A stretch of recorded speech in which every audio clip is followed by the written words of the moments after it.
Alors, un peu de linguistique comparée. Vous savez qu'on a consacré un café philo à ces questions du V et du F. Souvent, pour certains cas, on met du F, dans d'autres cas, on met du V. Et on a les deux. Par exemple, en anglais, la vie se dit life, et le verbe, c'est lives. Et les vies, c'est lives, the lives. Donc il y a le V et le F, qu'on retrouve en français, puisqu'on a l'adjectif vif, pris sur le vif par exemple, et puis on a le féminin vivement, et puis le verbe vivre. Donc on voit que on a un parallèle entre la construction du verbe français et de ce qui tourne autour de la vie en français et ce qui tourne autour de la vie en anglais, à savoir que dans les deux cas, on passe du F au V ou du V au F. Alors, d'où ça sort? Apparemment, ça ne vient pas du latin, parce que les autres langues latines n'ont pas ce rapport du F et du V. Ce serait plutôt du germanique. Et, comme on disait justement dans notre café philo McDo, de l'ancien germanique,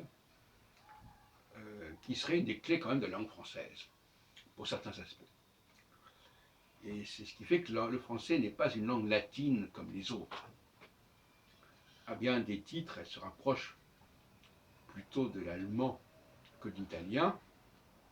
Quant à l'anglais, bon, l'anglais c'est une langue un peu hybride, où les notions de pluriel et singulier sont assez floues, puisque dans bien des cas, on ne marque pas l'adjectif au singulier, sauf dans des expressions comme myself ou yourselves, mais qui sont probablement considérés comme des noms plutôt que comme des adjectifs, des pronoms, je ne sais pas.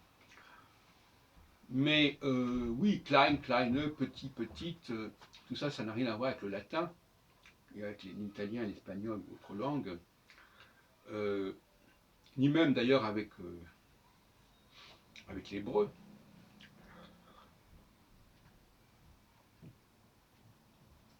Cette idée notamment de ne pas prononcer les consonnes finales masculines, parce qu'au départ c'est ça.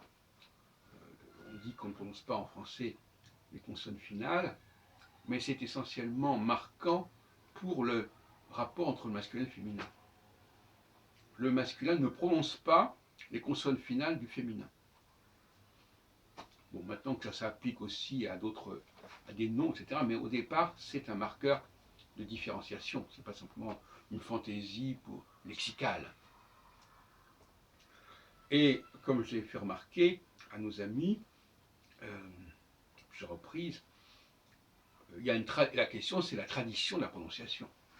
Comment prononçait-on? Il ne suffit pas d'avoir les textes, il faut savoir comment on les prononçait. Une langue, c'est sa prononciation. Et force est de constater que dans bien des cas, on ne connaît pas la prononciation ancienne. On peut toujours dire que ça s'écrivait autrement, et donc si ça s'écrivait autrement, ça se prononçait autrement, mais ça, c'est vite dit. On peut très bien penser que des écritures anciennes se prononçaient comme on les prononce aujourd'hui, avec des écritures nouvelles. C'est pas si simple que ça.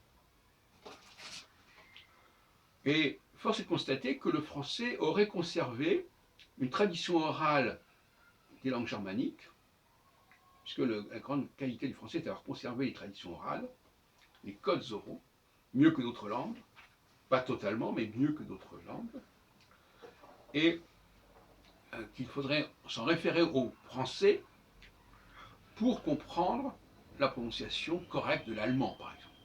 Ça peut paraître un peu paradoxal. C'est-à-dire que, par exemple, il ne faudrait pas dire kleine et klein, mais klein, parce que le E, c'est un E, ça ne se prononce pas, le E à la fin, c'est pour déterminer si on prononce ou non la consonne. Donc on n'a pas à dire kleine, ça ne veut rien dire. Et en revanche, ils ont perdu en plus le klein qui devrait être prononcé klein, klein, klein. Comme nous on dit, par exemple, effectivement, brun, châtain, etc. Ce 1, ils l'ont perdu et nous l'avons gardé. Donc, autrement dit, le français nous permet de restituer plus ou moins la prononciation ancienne du germanique, dans pas mal de cas. À la différence des autres langues germaniques, ou définies comme telles.